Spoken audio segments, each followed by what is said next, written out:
दोस्तों, आज हम जीवन के सबसे गहरे सत्य की बात करेंगे, भाग्य और कर्म।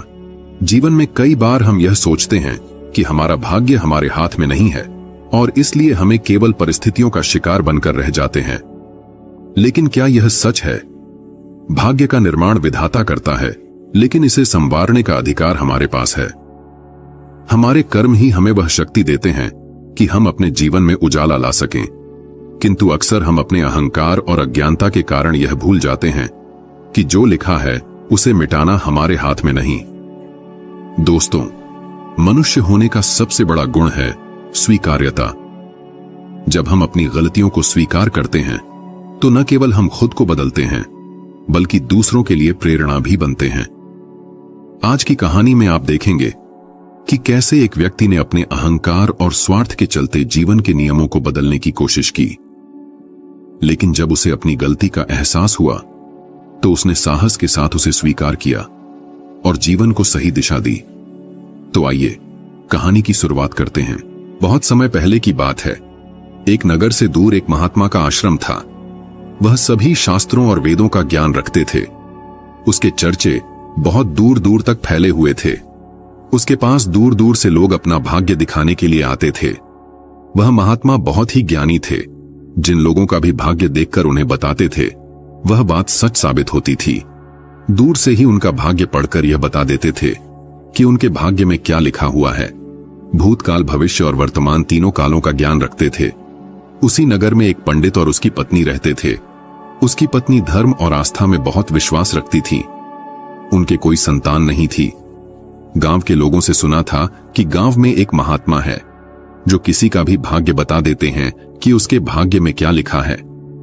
उन्होंने सोचा कि क्यों ना हम भी एक बार उस महात्मा के दर्शन करें, और अगली सुबह वह पंडित और उसकी पत्नी उस महात्मा से मिलने के लिए निकल जाते हैं। वे दोनों उस महात्मा के आश्रम आकर रोने लग जाते हैं। महात्मा दोनों को चुप कराते हुए पूछते हैं, बेटा, तुम दोनों रो क्यों रहे हो? तुम्हें क्या दुख है, मुझे बताओ, मैं कोई ना कोई समाधान जरूर निकाल लूंगा। तब पंडित कहता है, गुरुदेव, हमारे कोई संतान नहीं है। यह दुख हम दोनों को हर दिन अंदर खाता रहता है। हमने आपका बहुत नाम सुना है, तभी हम आपके पास आए हैं। आप हमारा भाग्य देखकर बताओ कि हमारे जीवन में पुत्र सुख है या नहीं। फिर महात्मा कहते हैं, तुम चिंता मत करो। तभी महात्मा पंडित की पत्नी को आश्रम के मंदिर से 2 सेब लाकर देता है और कहता है, इनको आप दोनों पति पत्नी खा लेना, तुम्हें अवश्य ही संतान प्राप्ति होगी। उसके बाद वह दोनों महात्मा को प्रणाम करके वहां से अपने घर चले जाते हैं। कुछ महीनों के बाद वैसा ही होता है। 1 साल के बाद उनके घर पुत्र का जन्म होता है। पंडित और उसकी पत्नी बहुत खुश थे। पंडित अपनी पत्नी से कहता है कि क्यों ना हम महात्मा को अपने घर बुलाकर उनकी सेवा करें। फिर पंडित उस महात्मा को अपने घर बुलाते हैं और उनकी सेवा करता है, और पंडित अपने बेटे का नामकरण करवाता है और उसके बेटे का नाम अर्जुन रखते हैं। तभी पंडित कहता है, गुरुदेव, आप हमारे बच्चे का भविष्य देखकर बताओ कि हमारा पुत्र जीवन में क्या करेगा। तभी वह महात्मा कहता है, अभी इसको बड़ा होने दो। जब इसकी आयु 8 वर्ष की हो जाए तब इसको मेरे पास लेकर आना, मैं इसका भाग्य अवश्य बता दूंगा। यह बोलकर महात्मा वहां से चले जाते हैं। धीरे धीरे समय गुजरता गया। पंडित का बेटा अब 8 वर्ष का हो गया था। एक दिन पंडित अपने बेटे को लेकर उस गुरु के आश्रम जाते हैं तो वह देखते हैं कि वहां लोगों की भीड़ लगी हुई थी। तब पंडित का लड़का पंडित से पूछता है, पिताजी, यह सब क्या हो रहा है? तब पंडित अपने बच्चे को बताता है कि यह महात्मा त्रिकालदर्शी है। इनको भविष्य का पता चल जाता है। यह सब लोग अपने अपने भविष्य का पता करने यहां आए हुए हैं। तब वह पंडित का लड़का उन गुरुदेव के पास जाता है और कहता है, गुरुदेव, आप मेरा भी भविष्य देखो ना। उस छोटे बालक की बात सुनकर गुरुदेव पहले तो मना कर देते हैं, लेकिन बाद में बच्चे की जिद पर मान जाते हैं और उससे कहते हैं, बेटा, मैं तुम्हारा भाग्य देखता हूं, तुम मेरे सामने आकर बैठ जाओ। फिर महात्मा उस पंडित पुत्र का भाग्य देखने लगता है। उस महात्मा ने अपने ग्रंथ को खोला और फिर पंडित पुत्र के ललाट को देखा। जब उसने गणना की तो महात्मा ने देखा कि पंडित के पुत्र का विवाह तो एक नीच कुल की कन्या के साथ होना लिखा है। जब उसने यह देखा तो वह सोचने लगा कि अब क्या होगा। यह जाति से उच्च कुल का ब्राह्मण है और इसके पुत्र का विवाह नीच कुल की लड़की से होगा। यदि ऐसा हो गया तो यह कहीं का नहीं रहेगा और किसी को अपना मुंह दिखाने लायक भी नहीं रहेगा। महात्मा यह सब बात उस पंडित को बता देता है। पंडित यह सुनकर कहता है, गुरुदेव, नहीं नहीं, मैं ऐसा नहीं होने दूंगा। जब मैंने जान लिया तो मैं भाग्य को बदल दूंगा। जब उस महात्मा ने कुछ और गहराई से उस ग्रंथ को देखा और उसकी गणना की तो उसे पता चला कि उसी गंगा के किनारे कई कोसों दूर एक मछुआरे का परिवार रहता है और उसके परिवार में अब तक 5 पुत्रियों का जन्म हो चुका है। और जो मछुआरे की 5वें नंबर की कन्या है, जिसकी उम्र मात्र 2 साल की है और जिसका नाम उस मछुआरे ने शकुंतला रखा है। पंडित पुत्र का विवाह उस लड़की से होगा, ऐसा उसके पुत्र के भाग्य में लिखा है। यह सब महात्मा पंडित को बताता है तो पंडित ने सोचा, मैं अपने पुत्र के भाग्य को जरूर बदलूंगा। जब मैंने अपने पुत्र के भाग्य को जान ही लिया है तो मैं इसके भाग्य को बदल भी सकता हूं। पंडित कहता है, गुरुदेव, मैं भी आज देखता हूं कि भाग्य बड़ा है या मैं बड़ा हूं। तब वह पंडित ब्रह्मा जी के लिखे हुए विधान को बदलने के लिए चल देता है और चलते चलते वह पंडित उस मछुआरे के घर पहुंच जाता है। जब उस मछुआरे ने देखा कि उज्जैन के एक महान पंडित उसके द्वार पर खड़े हैं तो उस मछुआरे ने उस पंडित का बड़ा ही आदर सत्कार किया और कहने लगा, मुझ गरीब की कुटिया में आप पधारे हैं, यह तो मेरे लिए सौभाग्य की बात है। पंडित कहने लगा, हे मछुआरे, मैं किसी उद्देश्य से तुम्हारे पास आया हूं। मैं तुमसे यह जानना चाहता हूं कि तुम्हारे घर में किसी 2 साल की कन्या ने जन्म लिया है। तो मछुआरा कहने लगा, हां, हमारे घर में एक पुत्री ने जन्म लिया है जिसकी आयु अभी 2 वर्ष होगी। पंडित ने कहा, क्या उसका नाम शकुंतला है? तो मछुआरे ने कहा, जी पंडित जी, उसका नाम शकुंतला है। पंडित ने कहा, हे मछुआरे, मेरा गुरु त्रिकालदर्शी है, उन्होंने मुझे कुछ मंत्र दिए हैं। मैं तो इस रास्ते से जा रहा था तो मैंने देखा तुम पर तो बड़ा घोर संकट आने वाला है। जब तक तुम्हारी सबसे छोटी पुत्री तुम्हारे घर में रहेगी तब तक तुम्हें पुत्र की प्राप्ति नहीं होगी। यदि तुम अपने घर के आंगन में पुत्र खेलता हुआ देखना चाहते हो तो तुम्हें अपनी छोटी पुत्री को अपने घर से दूर भगाना होगा। पंडित के ऐसे वचनों को सुनकर मछुआरा बोला, पंडित जी, अभी वह तो नवजात बालिका है, उसकी आयु तो भी मात्र 2 वर्ष की है, मैं उसे ऐसी हालत में कहां छोड़ सकता हूं। पंडित ने कहा, हे मछुआरे, जब मैं तुम्हें यह बता सकता हूं तो मैं तुम्हारी सहायता भी कर सकता हूं। पंडित उसे कहते हैं कि मेरी कोई पुत्री नहीं है, तुम एक काम करो, तुम अपनी इस कन्या को मुझे दे दो, मैं इसका पालन पोषण करूंगा और जब यह बड़ी हो जाएगी तो मैं अच्छा सा वर ढूंढकर इसका विवाह भी कर दूंगा। फिर वह मछुआरा पुत्र की लालसा में अपनी नवजात पुत्री को उस पंडित को दे देता है। पंडित मन ही मन बहुत खुश होता है और उस छोटी सी कन्या को लेकर चल देता है। चलते चलते वह पंडित सोचता है कि इस कन्या को मैंने मार दिया तो मुझे बाल हत्या का पाप लग जाएगा। फिर उस कन्या से छुटकारा पाने के लिए वह पंडित एक लोहार के पास जाता है और उस लोहार से एक लकड़ी का एक छोटा सा बक्सा बनवाता है और उस बक्से में वह उस नवजात कन्या को सुलाकर नदी के जल में प्रवाहित कर देता है। और पंडित सोचने लगता है कि यह बक्सा कुछ दूर ही जाएगा और अपने आप ही डूब जाएगा और यह लड़की भी मर जाएगी। इस तरह इससे मेरा पीछा छूट जाएगा और मुझे बाल हत्या का पाप भी नहीं लगेगा। और वह पंडित अपने घर चले जाता है। परंतु इस दुनिया का क्या कोई ऐसा व्यक्ति है जो किसी के भाग्य को बदल सके?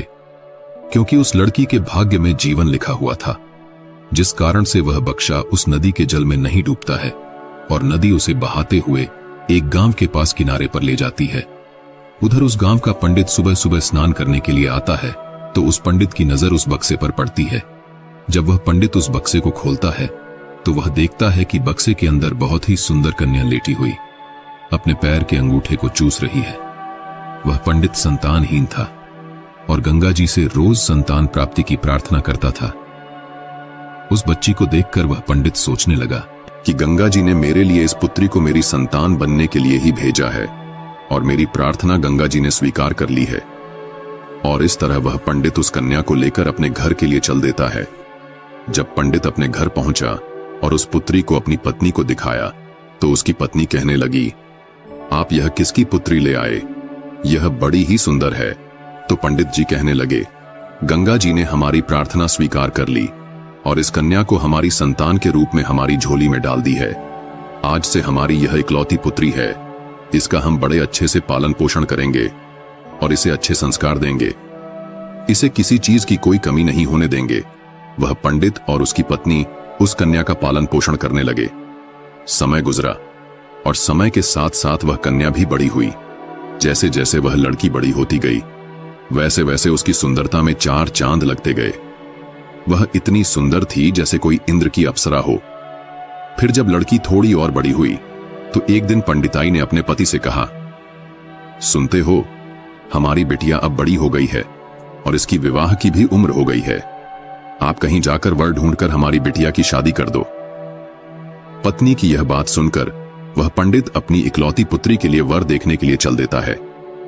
जब आसपास में उसके लायक कोई वर नहीं मिलता है तो पंडित जी अपनी पुत्री के लिए वर की तलाश करते करते उज्जैन नगरी में पहुंच जाते हैं। वहां जाकर लोगों से पूछते हैं कि यहां कोई ऐसा ब्राह्मण परिवार है जिसका कोई पुत्र विवाह के योग्य हो तो बताओ। उज्जैन के लोग उस पंडित के बारे में बताते हैं जिसने उस लड़की को नदी में बहा दिया था। उनका बहुत ही संस्कारी परिवार है और उन पंडित का एक इकलौता पुत्र है और उसकी उम्र भी विवाह के योग्य है। पंडित जी, आपकी बात उन पंडित के पास बन जाए तो आपकी पुत्री बहुत ही सुखी रहेगी। उन लोगों की बात सुनकर पंडित जी उस पंडित के घर अपनी बेटी की शादी करने के लिए चल देता है। जब वह पंडित के घर पहुंचे और उस पंडित से मिले और जब पंडित जी ने अपनी पुत्री की सुंदरता के बारे में बताया और पंडित को अपने आने का मकसद बताया कि मेरी एक पुत्री है और उसका विवाह हम आपके पुत्र के साथ करना चाहते हैं, तो वह पंडित भी बड़ा खुश हुआ कि चलो, मेरे पुत्र के जो भाग्य में लिखा था अब वह बदल गया है और एक ब्राह्मण अपनी पुत्री की शादी के लिए मेरे पास आया है। वह पंडित उस ब्राह्मण की उस बिटिया से अपने पुत्र की शादी करने के लिए तैयार हो जाता है और फिर विवाह का समय निश्चित भी हो जाता है और वह ब्राह्मण खुशी खुशी अपने घर चला जाता है और अपनी पत्नी से सारी चर्चा करता है। फिर कुछ दिन बाद वह दिन भी आ जाता है जिस दिन पंडित की पुत्री और उस पंडित के पुत्र की शादी होनी होती है। फिर वह पंडित अपने पुत्र की बारात लेकर उस पंडित के गांव की तरफ चल देता है और सोचता जा रहा है कि मैंने अपने पुत्र का भाग्य बदल दिया। जो उस महात्मा ने कहा था मैं उसको भी बदल दूंगा। आज मैं अपने पुत्र का भाग्य बदल दूंगा। लेकिन पंडित को पता नहीं था कि विधाता का लिखा कोई नहीं मिटा सकता। उसे खुद विधाता भी नहीं मिटा सकते। जो लिख दिया है वह तो अटल है। जैसा जिसके भाग्य में लिख दिया वैसा तो होकर ही रहता है, चाहे कोई कितने भी जतन कर ले, लेकिन भाग्य का लिखा कोई नहीं मिटा सकता। इस तरह संयोग से आज वही मछुआरे की कन्या आज पंडित की पुत्री बनकर उस पंडित के बेटे के साथ विवाह करने के लिए तैयार हो रही है, जिसे उस पंडित ने पानी में बहा दिया था। फिर उस लड़की का विवाह उस पंडित के बेटे के साथ हो जाता है और इस तरह वह कन्या पंडित के घर में आ जाती है। पंडित का पुत्र सुंदर सी पत्नी पाकर खुश था। पंडित की पुत्री सुंदर सा पति पाकर खुश थी और पंडित इस बात से खुश था कि मैंने अपने पुत्र का भाग्य बदल दिया है।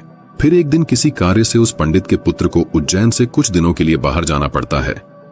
एक दिन वह पंडित अपने बेटे की बहू को लेकर उस महात्मा के आश्रम जाते हैं। वहां पहुंचकर गुरुदेव को प्रणाम करते हैं और बताते हैं कि गुरुदेव, मैंने विधि के विधान को भी बदल दिया। यह सुनकर गुरुदेव हंसने लगते हैं। पंडित गुरुदेव को हंसता देख पूछते हैं, गुरुदेव, आप हंस क्यों रहे हो? तब गुरुदेव पंडित को बताते हैं, यह वही लड़की है जिसको तुमने नदी में बहा दिया था। यह सुनकर पंडित का पसीना छूटने लगा। उसने सोचा, यह तो वही मछुआरे की लड़की है जिसे मैंने मरने के लिए नदी में प्रवाहित कर दिया था। फिर यह मेरे घर में मेरी पुत्र वधू बनकर कैसे आ गई? उसने शकुंतला से कहा, पुत्री, तुम अपने पिताजी की इकलौती पुत्री हो ना? तो वह कन्या बोली, नहीं पिताजी, मेरे असली माता पिता तो बड़े दुष्ट थे। उन्होंने मुझे 2 वर्ष की अवस्था में ही गंगा में प्रवाहित कर दिया था और जो मेरे नए माता पिता हैं, इन्होंने मुझे नया जीवन दान दिया। जिस दिन से मुझे नया जीवन दान मिला है तब से यही मेरे माता पिता हैं। जब पंडित ने यह साबित कर लिया कि यह वही मछुआरे की लड़की है तो पंडित ने इस शकुंतला से निजात पाने के लिए एक युक्ति निकाली और अपने बेटे की बहू से बोला, बेटी, तुम पहली संतान पुत्र पाना चाहती हो तो मेरे साथ तुम्हें समुद्र पर चलना होगा। जब दोनों ससुर और पुत्र वधू समुद्र पर पहुंचे तो पंडित ने अपने हाथ से एक अंगूठी निकाली और उस अंगूठी को दिखाते हुए समुद्र में फेंक दिया और उससे कहा, बेटी, जिस दिन तुम्हें यह अंगूठी मिल जाए उसी दिन तुम अपने घर आ सकती हो। यह अंगूठी नहीं मिली और तुम अपने पिता के घर पहुंच गई या मेरे घर आ गई तो तुम अपने पति को खो दोगी। इसलिए तब तक तुम्हें कहीं नहीं जाना है जब तक यह अंगूठी तुम्हें ना मिल जाए। यदि तुम मेरे वचनों को मानोगे तो तुम्हें अवश्य ही पुत्र की प्राप्ति होगी और तुम्हारा भाग्य भी जाग उठेगा। ऐसा कहकर वह पंडित उसको समुद्र के किनारे पर छोड़कर वापस अपने घर को लौट गया। शकुंतला ने काफी प्रयास किया लेकिन अंगूठी नहीं मिली। जब अंगूठी नहीं मिली तो वह बेचारी एक रास्ते की तरफ चल दी, क्योंकि न तो वह अपने पिता के घर जा सकती थी और न ही अपने पति के घर जा सकती थी। फिर चलते चलते जब वह आगे बढ़ी तो सामने से एक राजपूत परिवार आता हुआ दिखाई दिया जो अपने गांव की तरफ जा रहा था। जब उस राजपूत परिवार ने उस लड़की को देखा तो कहने लगे, बेटी, इस जंगल में तुम अकेली कैसे घूम रही हो? यहां तो बहुत ही जानवर रहते हैं। तो वह कन्या बोली, क्या बताऊं, मैं विपत्ति की मारी हूं और मेरा इस दुनिया में कोई नहीं है। तो वह राजपूत परिवार बोला, बेटी, अगर तुम चाहो तो हमारे साथ चल सकती हो। जब शकुंतला ने यह सुना तो वह सहज गई उनके साथ चलने के लिए तैयार हो गई। इस तरह शकुंतला को उस राजपूत परिवार ने अपने घर खाना बनाने के लिए रख लिया। जो राजपूत परिवार का मुखिया था वह उस पंडित का बहुत ही घनिष्ठ मित्र था। कुछ समय बाद उधर जब पंडित का लड़का अपने घर आया और उसने अपने पिताजी से शकुंतला के बारे में पूछा तो पंडित ने झूठ बता दिया कि गंगा स्नान करते समय तुम्हारी पत्नी शकुंतला डूबकर मर गई। जब पंडित के लड़के ने यह सुना तो उसे काफी दुख हुआ। उधर राजपूत परिवार जिस गांव में निवास करता था उस गांव का एक पंडित अपनी लड़की का रिश्ता लेकर उसी पंडित के घर पहुंच गया। उस पंडित ने पंडित से जब अपनी पुत्री के विवाह के लिए प्रस्ताव रखा तो पंडित ने उस पंडित से कहा, हम अपने पुत्र के साथ तुम्हारी पुत्री का विवाह तो कर लेंगे, लेकिन विवाह से पहले हम तुम्हारी पुत्री को देखेंगे और उसके बाद ही विवाह करेंगे। क्योंकि पंडित को डर था कि कहीं मछुआरे की वही कन्या फिर से विवाह ना कर ले जो उसके लड़के के भाग्य में लिखी है। वह पंडित उस पंडित की शर्त मानने के लिए तैयार हो गया और अपने गांव को वापस लौट गया। अब पंडित अपने पुत्र के लिए लड़की देखने को उस पंडित के गांव की तरफ चल दिए। उधर जो अंगूठी उस पंडित ने समुद्र में फेंकी थी उसे एक मछली निगल गई। एक दिन किसी मछुआरे ने समुद्र में जाल फेंका तो उसे वही मछली मिली जो अंगूठी निगल गई थी। उस जाल में वह फंस गई। मछुआरा पकड़ी हुई मछली को बेचने के लिए वहीं पहुंच गया जहां वह राजपूत परिवार रहता था। पर परिवार के मुखिया को मछली खाना बहुत ही पसंद था, इसीलिए उस राजपूत ने उस मछुआरे से उस मछली को खरीद लिया और उस मछली को ले जाकर शकुंतला से कहा, बेटी, क्या तुम मेरे लिए मछली पका दोगी? तो शकुंतला बोली, जी पिताजी, मैं मछली तो नहीं खाती हूं लेकिन आपके लिए जरूर बना दूंगी। इस प्रकार वह मछली लेकर रसोई में काटने लगी। जब शकुंतला ने उस मछली को काटा तो उसके पेट में से वही अंगूठी निकलकर जमीन पर गिर पड़ी। जब शकुंतला ने उस अंगूठी को देखा तो वह पहचान गई और अंगूठी पाकर बहुत खुश हुई। उधर वह पंडित अपने पुत्र को लेकर पंडित के गांव में पहुंचा और अपने बेटे से कहने लगा, हे पुत्र, इस गांव में हमारे घनिष्ठ राजपूत मित्र रहते हैं। पहले हम उनके पास चलते हैं, उसके बाद हम तुम्हारे लिए लड़की देखने पंडित जी के घर जाएंगे। पंडित के बेटे ने जब अपने पिता के ऐसे वचनों को सुना तो वह बोला, पिताजी, जो आपको अच्छा लगे वैसा ही कीजिए। फिर वे दोनों उस राजपूत के घर पहुंचे। राजपूत ने जब अपने मित्र पंडित को आते हुए देखा तो वह भी बहुत खुश हुआ और उनका पहले की भांति आदर सत्कार किया। आदर सत्कार करके उन्हें अपने पास में बिठाया और उसने शकुंतला को आवाज दी, बेटी, हमारे मित्र आए हैं, जरा उनके लिए पानी का इंतजाम करो। जब शकुंतला पानी लेकर आई तो शकुंतला ने पंडित को देखा, पंडित ने शकुंतला को देखा। फिर जब पंडित के लड़के ने शकुंतला को देखा तो वह कहने लगा, पिताजी, आपने मुझसे झूठ क्यों बोला कि शकुंतला मर गई, मेरी पत्नी तो जिंदा है और यह आप जानते हैं, और यह जानते हुए भी आपने मेरा विवाह किसी अन्य लड़की से करने की कैसे सोची? तो वह पंडित दुखी मन से कहता है, पुत्र, मैं भटक गया था। मैं विधाता के लिखे भाग्य को बदलने के प्रयास में इतना नीच कर्म कर बैठा कि कुछ पूछो ही मत। फिर उसने पूरी कहानी सभी को सुना दी और कहने लगा, मुझे अपने ऊपर कुछ ज्यादा ही घमंड हो गया था, जो विधाता के लिखे को मिटाने चला था। मैंने लाख कोशिश की, लेकिन हुआ वही जो तेरे भाग्य में लिखा था। यह कहकर पंडित ने भारी मन से अपने पुत्र और बहू से माफी मांगी और स्वीकार किया कि उसने अपने अहंकार में विधाता के विधान को बदलने की कोशिश की। उसने स्वीकार किया कि उसने जो किया वह गलत था और उसका प्रयास व्यर्थ था, क्योंकि भाग्य को बदलना मनुष्य के वश में नहीं। पंडित के पुत्र ने अपने पिता से कहा, पिताजी, आप मेरे लिए आदर्श थे, लेकिन आज आपने मुझे सिखाया कि सच को स्वीकार करना और अपने किए पर पछतावा करना ही सबसे बड़ा धर्म है। पंडित के मित्र राजपूत ने यह सब सुनने के बाद कहा, भाग्य चाहे जो भी हो, लेकिन यह हमारे कर्म और नियत पर निर्भर करता है कि हम उसे कैसे जीते हैं। आपने जो भी किया वह गलत था, लेकिन समय रहते आपने अपनी गलती मान ली, यही सबसे बड़ी बात है। पंडित ने राजपूत के परिवार और विशेष रूप से शकुंतला से माफी मांगी। शकुंतला ने अपने ससुर को माफ करते हुए कहा, पिताजी, मैं भाग्य और धर्म में विश्वास करती हूं। आप मेरी जिम्मेदारी को नहीं समझ सके, लेकिन मुझे गर्व है कि आपका बेटा मेरे जीवन साथी के रूप में मेरे साथ है। इसके बाद पंडित ने अपने पुत्र और शकुंतला का विधिवत गृह प्रवेश करवाया और पूरे गांव में घोषणा की कि वह अपनी भूल के लिए शर्मिंदा है